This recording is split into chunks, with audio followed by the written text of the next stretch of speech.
बिस्मिल्लाहिर्रहमानिर्रहीम। उम्मीद है आप सब खैरियत से होंगे। आज जो टॉपिक मैं आप लोग को पढ़ाने जा रही हूँ वो है first year physics chapter number 1 मरियमिट्स का एक टॉपिक जिसका नाम है फिज़िक्स एंड इट्स स्कोप। अच्छा, टॉपिक की तरफ आने से पहले अगर आप लोगों ने मेरे चैनल को सब्सक्राइब नहीं किया तो अभी सब्सक्राइब कर ले ताकि मेरी हर नई आने वाली वीडियो आप तक पहुँच सके। इस चैनल पर आप लोग को टॉपिक के एक्सप्लेनेशन के साथ साथ आप लोग को ईजी नोट्स भी मिल जाते हैं। तो आइए टॉपिक की तरफ। अच्छा, फिज़िक्स एंड इट्स स्कोप। अच्छा, पहले हम जो है ना फिज़िक्स पढ़ लेते हैं कि व्हाट इज़ फिज़िक्स। अच्छा, इसका बुक वाली डिफिनीशन क्या है? The study of the physical world in specific and physical universe in general, energy, matter and how they are related. अच्छा, फिज़िक्स में हम क्या स्टडी करते हैं? फिज़िकली वर्ल्ड को स्टडी करते हैं, फिज़िकली यूनिवर्स को स्टडी करते हैं, एनर्जी, मैटर और एनर्जी मैटर का आपस में रिलेशनशिप को स्टडी करते हैं। ठीक है। अच्छा, जो physically the study of the physical world. अच्छा, फिज़िक्स में जो है ना हम फिज़िकली वर्ल्ड को किस तरह से स्टडी करते हैं? जैसा कि हम हमारे पास जो इर्द गिर्द जो चीज़ें होती हैं वो हमारे पास क्या है? फिज़िकली वर्ल्ड है। तो इर्द गिर्द हमारे पास जो चीज़ें होती हैं इसमें हम फिज़िक्स के लॉज को समझने की कोशिश करते हैं। जैसा कि फॉर एग्ज़ाम्पल अगर हमारे पास एक फ़ुटबॉल है और उसको हम लात मारते हैं तो वो मोशन स्टार्ट कर लेता है। तो हम ये स्टडी करते हैं कि जो फ़ुटबॉल है वो किस तरह से मोशन करेगा, वो किस तरह से मोशन जो है ना स्टार्ट करेगा, इस पर कौन कौन सी फोर्सेस अप्लाई होगी और इसमें कैसे चेंजेस आएगी। तो इस तरह फिज़िकली वर्ल्ड में जो है ना हम फिज़िक्स के लॉज को समझने की कोशिश करते हैं। फिज़िकली यूनिवर्स, और हम जो है ना फिज़िकली यूनिवर्स को स्टडी करते हैं जैसे कि प्लैनेट, सोलर सिस्टम और मिल्की वेज वो वगैरह स्टडी करते हैं। Energy, matter and energy study करते हैं, मैटर स्टडी करते हैं। मैटर हमारे पास क्या है? Anything that occupy space and have some mass. Everything हमारे पास जिसकी हमारे पास कुछ ना कुछ मास होती है और जो है ना वो कुछ जगह घेर लेती हैं, तो वो हमारे पास क्या है? मैटर है। And how they are related, और एनर्जी और मैटर का आपस में रिलेशनशिप स्टडी करते हैं। ठीक है। सेकेंड डिफिनीशन क्या है जो कि इजी डिफिनीशन है? वो है the branch of science which deal with the study of matter, energy and there mutual relationship. अच्छा, ये हमारे पास क्या है कि फिज़िक्स हमारे पास साइंस का एक ब्रांच है और इसमें हम मैटर, एनर्जी और इनके दरमियान रिलेशनशिप स्टडी करते हैं। अच्छा, ये हमारे पास बाय आइंस्टाइन इक्वेशन भी प्रूफ है कि E is equal to mc², कि हमारे पास मास और एनर्जी जो है ना आपस में इंटर कन्वर्टेबल है। मतलब हमारे पास मास जो है ना एनर्जी में कन्वर्ट हो सकता है और एनर्जी हमारे पास मास में कन्वर्ट हो सकता है। ठीक है। तो यहाँ पे मैटर कि हमारे पास जो फिज़िक्स है वो matter, energy and there mutual relationship, के हम मैटर, एनर्जी और मैटर और एनर्जी के दरमियान रिलेशनशिप को स्टडी करते हैं। ठीक है। अब हम इसको एग्जाम्पल से समझ लेते हैं कि किस तरह से मास और एनर्जी जो है ना आपस में इंटर कन्वर्टेबल है। अब हमारे पास इनके ये एग्जाम्पल्स हैं।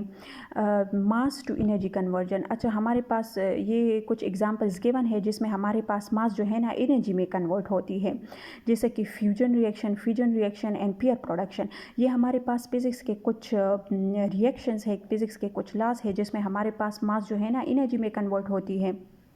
अच्छा, फ्यूजन रिएक्शन में हमारे पास क्या होता है कि दो लाइटर न्यूक्लियाई जो है ना आपस में रिएक्शन कर जाते हैं और जो है ना एक हैवी एटम बना लेता है। दो लाइटर एटम्स जो है ना आपस में रिएक्शन कर जाते हैं और इससे एक बड़ा एटम बन जाता है। जैसा कि यहाँ पे दो ड्यूट्रियम एटम है जो कि हाइड्रोजन के आइसोटोप्स है, इसने रिएक्शन किया है और हीलियम का आइसोटोप जो है ना बनाया है। ठीक है। तो इसमें हमारे पास क्या हो जाता है कि जब फ्यूजन रिएक्शन होती है तो इसमें हमारे पास कुछ मास जो है ना वो लॉस कर जाता है और वो लॉस मास जो है ना एज ए एनर्जी रिलीज हो जाता है। इस तरह फ्यूजन रिएक्शन में हमारे पास क्या होता है कि एक हैवी एटम जो है ना वो स्मॉल एटम्स में जो है ना कन्वर्ट हो जाता है, क्योंकि हैवी एटम जो है ना हमारे पास अनस्टेबल होता है, तो वो जो है ना हमारे पास लाइटर एटम्स में कन्वर्ट हो जाता है। जैसे कि यहाँ पे यूरेनियम है वो बेरियम और क्रिप्टॉन में जो है ना कन्वर्ट हुआ है। ठीक है। तो इस तरह फ्यूजन रिएक्शन में भी हमारे पास जब ये रिएक्शन होता है, लाइक फिजन और फ्यूजन दोनों रिएक्शंस होते हैं, तो इसमें हमारे पास कुछ मास जो है ना वो लॉस हो जाता है, और वो लॉस मास जो है ना वो एज अ एनर्जी रिलीज हो जाता है। इस तरह तीसरा एग्जाम्पल पेयर इनहिलेशन है। पेयर इनहिलेशन में भी हमारे पास कुछ मास जो है ना एनर्जी में कन्वर्ट होता है। जैसा कि यहाँ पे देखें कि पेयर इनहिलेशन में क्या होता है कि इलेक्ट्रॉन और पॉजिट्रॉन जो है ना आपस में कोलाइड कर जाते हैं और वो एक गेमा रे में कन्वर्ट हो जाता है जो कि एनर्जी है। तो इसमें भी हमारे पास मास जो है ना एनर्जी में कन्वर्ट होता है पेयर इनहिलेशन में। ठीक है, अच्छा, इस तरह डेली लाइफ एग्जांपल्स जो है ना फिजन और फ्यूजन रिएक्शन, जिसमें हमारे पास लाइक फिजन और फ्यूजन रिएक्शन जो है ना हमारे पास एटम बम, न्यूक्लियर बम, इसमें हमारे पास यूज़ होता है। तो इसमें हमारे पास क्या होता है कि जो बम की एक्सप्लोजन होती है तो वो जो है ना बहुत ज़्यादा तबाही मचा देता है। तो वो क्यों मतलब इतना ज़्यादा तबाही मचा देता है? क्योंकि बम के अंदर हमारे पास फिजन और फ्यूजन रिएक्शन होती है। जब ये रिएक्शन हो जाता है तो इसमें बहुत सारा मास जो है ना वो लॉस हो जाता है in the form of energy, और वो एनर्जी इतनी हाई हो जाती है, वो इतनी एनर्जी इतनी हाई होती है कि वो जो है ना तबाही मचा देता है। सही है। अच्छा, एनर्जी टू मास कन्वर्जन। अब ये तो हमारे पास मास टू एनर्जी कन्वर्जन के एग्जाम्पल थे। अब एनर्जी टू मास कन्वर्जन के क्या एग्जाम्पल है? पेयर प्रोडक्शन कि पेयर प्रोडक्शन में हमारे पास एनर्जी मास में कन्वर्ट होती है। पेयर प्रोडक्शन में क्या होता है कि एक गेमा रे जो है ना एक न्यूक्लियाई, एक एटम के न्यूक्लियाई से कोलाइड करता है, और इससे हमारे पास इलेक्ट्रॉन और पॉजिट्रॉन पेयर बन जाते हैं। ठीक है, तो इसमें हमारे पास गेमा रे जो है ना इलेक्ट्रॉन और पॉजिट्रॉन पेयर में जो कि मास है तो उसमें कन्वर्ट हो जाता है। अब पार्टिकल एक्सेलरेटर में भी हमारे पास एनर्जी मास में कन्वर्ट होती है। पार्टिकल एक्सेलरेटर हमारे पास एक्चुअल में एक डिवाइस है जिसमें हम जो है ना जिसमें पार्टिकल्स को एक्सेलरेट किया जाता है। ठीक है, तो इसमें जब पार्टिकल्स लाइक प्रोटॉन हो या इलेक्ट्रॉन हो तो इनकी वेलोसिटी इतनी ज़्यादा हाई हो जाती है कि इसकी काइनेटिक एनर्जी, जब वो पार्टिकल जो है ना आपस में कोलाइड करते हैं तो इसकी काइनेटिक एनर्जी जो है ना एक न्यू पार्टिकल्स बना लेते हैं। ठीक है, तो इस दोनों एग्जाम्पल्स में हमारे पास एनर्जी मास में कन्वर्ट होती है। तो इस तरह हम ये हमारे पास एग्जाम्पल्स है कि हमारे पास जो है ना मास और एनर्जी जो है ना आपस में इंटर कन्वर्टेबल है। ठीक है, अब हम जो है ना फिज़िक्स के इम्पोर्टेंट स्टडी करेंगे, फिज़िक्स का स्कोप स्टडी करेंगे। अच्छा, important of physics in science. अच्छा, साइंस में हमारे पास फिज़िक्स के क्या इंपॉर्टेंट है कि physics is also called the fundamental of science. Physics को फंडामेंटल ऑफ साइंस भी कहा जाता है because the study of all branches of natural sciences like chemistry, astronomy, geology, biology and biology are bounded by the laws of physics. अच्छा, physics को जो है ना फंडामेंटल ऑफ साइंस कहा जाता है, और जो नेचुरल जो साइंसेस के सब्जेक्ट है केमिस्ट्री, एस्ट्रोनॉमी, बायोलॉजी, इन सारों में हमारे पास फिज़िक्स के लॉज जो है ना यूज़ हुए हैं। लेकिन फ़िज़िक्स जो है ना वो वाहिद सब्जेक्ट है जिसमें दूसरे सब्जेक्ट के लॉज जो है ना यूज़ नहीं हुए हैं। ठीक है, तो इसलिए इन्हें फंडामेंटल ऑफ साइंस कहा जाता है। लेकिन और सब्जेक्ट्स को like chemistry, astronomy, geology, biology को हम फंडामेंटल साइंस नहीं कह सकते क्योंकि इसमें एक और सब्जेक्ट जो कि फ़िज़िक्स हैं उनके लॉज यूज़ हुए हैं, लेकिन फ़िज़िक्स में किसी दूसरे सब्जेक्ट के लॉज यूज़ नहीं हुए हैं, तो इसलिए इसको कहा जाता है फंडामेंटल ऑफ साइंस। ठीक है, अच्छा, important of physics in technology. अच्छा, टेक्नोलॉजीज़ में फ़िज़िक्स के क्या क्या इंपॉर्टेंस है? It enable mobile devices, computer, television, watches and many other modern technologies to operate it in automated manner. अच्छा, टेक्नोलॉजीज़ में फ़िज़िक्स के क्या क्या इंपॉर्टेंट हैं? तो हमारे पास mobile devices, computer, television, watches और इस तरह बहुत सारे और भी जो है ना टेक्नोलॉजीज़ हैं जिसमें हमारे पास फ़िज़िक्स के लॉज यूज़ हुए हैं, और इन्हीं फ़िज़िक्स के लॉज की बदौलत जो है ना वो ऑपरेट होते हैं, और इन्हीं फ़िज़िक्स के लॉज के बदौलत जो है ना वो डिस्कवर हुए हैं। तो ये हमारे पास सारे जो है ना फ़िज़िक्स के डिस्कवरीज़ है क्योंकि ये फ़िज़िक्स के लॉज के थ्रू ही ऑपरेट होते हैं। ठीक है। Physics has also help us to develop technology like MRI scanner, X-rays, radiation therapy for cancer treatment. अच्छा, फिज़िक्स ने हमारे पास और भी टेक्नोलॉजीज़ में हेल्प की है, जो कि MRI स्कैनर, एक्सरेज, रेडिएशन, ये सारे जो है ना MRI scanner, X-ray, radiation therapy, ये हमारे पास फिज़िक्स के डिस्कवरीज़ है जो कि कैंसर ट्रीटमेंट के लिए यूज़ हुए हैं। तो ये भी सारे हमारे पास फिज़िक्स के टेक्नोलॉजीज़ है। ठीक है।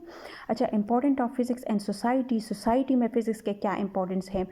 तो physics contribute to the technological framework and provide train people needed to take advantage of the scientific advances and discoveries. अच्छा, फिज़िक्स जो है ना हमें ऐसे साइंटिस्ट और ट्रेंड पीपल जो है ना मुहैया करते हैं, जो कि एक फ्रेमवर्क के अंडर काम करके जो है ना साइंटिफिक एडवांसेस और डिस्कवरी से जो है ना फ़ायदा उठा सकते हैं। सही है। एंड फिज़िक्स जो कि it is also important for improvement in health and telecommunication, transport and design of our future. अच्छा, फ़िज़िक्स हमारे पास जो है ना हेल्थ की इम्प्रूवमेंट के लिए भी जो है ना इम्पॉर्टेंट है, टेलीकम्युनिकेशन के लिए भी, ट्रांसपोर्ट के लिए भी, और डिज़ाइन ऑफ और फ्यूचर के लिए भी। अच्छा, फ़िज़िक्स क्यों हमारे पास, फ़िज़िक्स इसलिए हमारे पास improvement of health, telecommunication, transport और डिज़ाइन ऑफ और फ्यूचर के लिए इम्पॉर्टेंट है, क्योंकि इम्प्रूवमेंट ऑफ हेल्थ में हमारे पास फ़िज़िक्स के टेक्नोलॉजीज़ यूज़ होते हैं। जैसा कि यहाँ पे MRI scanner, X-rays, radiation therapy, ये हमारे पास फ़िज़िक्स के डिस्कवरीज़ है जो कि कैंसर ट्रीटमेंट के लिए यूज़ हुए हैं। और इस तरह और भी फ़िज़िक्स के जो है ना डिस्कवरीज़ है जो कि हेल्थ इम्प्रूवमेंट के लिए यूज़ होते हैं। और इस तरह टेलीकम्युनिकेशन, तो टेलीकम्युनिकेशन में हमारे पास मोबाइल डिवाइसेस, कंप्यूटर, टेलीविज़न, जो कि फ़िज़िक्स के डिस्कवरीज़ है और टेलीकम्युनिकेशन में यूज़ होते हैं। ठीक है। ट्रांसपोर्ट में हमारे पास कार, बसेस, ट्रेन, ये सारे जो है ना हमारे पास फ़िज़िक्स के डिस्कवरीज़ है और ट्रांसपोर्ट के लिए यूज़ होते हैं। ठीक है। एंड डिज़ाइन ऑफ और फ्यूचर, और फ्यूचर अच्छा, और फिज़िक्स जो है ना हम फ्यूचर के डिज़ाइन के लिए भी यूज़ करते हैं। और ये मतलब फिज़िक्स जो है ना हमारे पास फ्यूचर में भी अहम किरदार अदा करेगा, क्योंकि ये हम साइंटिस्ट को ऐसे लॉज जो है ना, ऐसे लॉज को समझने की मदद, ऐसे लॉज को समझने में मदद देता है, जिससे वो जो है ना दुनिया को कंट्रोल कर सकते हैं। और इस तरह वो और भी सारे डिस्कवरीज़ फ्यूचर में कर सकता है, जिससे वो फ़ायदा उठा सकते हैं और सोसाइटी को तरक्की दे सकता है। ठीक है। Naturally all consumer good we use at home have been developed from research in physics। अच्छा, हमारे घरों में जो और भी बहुत डिस्कवरीज है, जैसे कि refrigerator, ACs, oven, fan, light etcetera, ये सारे जो है ना फिज़िक्स के डिस्कवरीज हैं जो कि हमारे घरों में यूज़ होते हैं। ठीक है। तो आई होप यहाँ तक आप लोग को समझ आ गया होगा। अगर आप लोग को समझ ना आया हो तो आप लोग कमेंट सेक्शन में बता सकते हैं। ओके, अल्लाह हाफिज़।